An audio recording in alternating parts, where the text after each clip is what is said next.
yang bahwasanya ada informasi juga dari masyarakat yang bahwasanya di tempat ini atau boleh kita bilang di hutan ini ada sebuah gubuk yang mencurigakan, dan daripada itu kami bersama masyarakat mengambil inisiatif untuk menuju ke lokasi.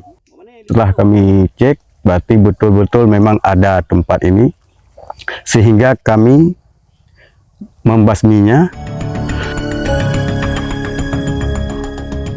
Karena di tempat ini bisa-bisa menimbulkan masalah, yang pertama kriminalitas, yang kedua bisa jadi terjerumus kepada asusila, dan bisa jadi kepada narkoba, dan pada generasi-generasi penerus.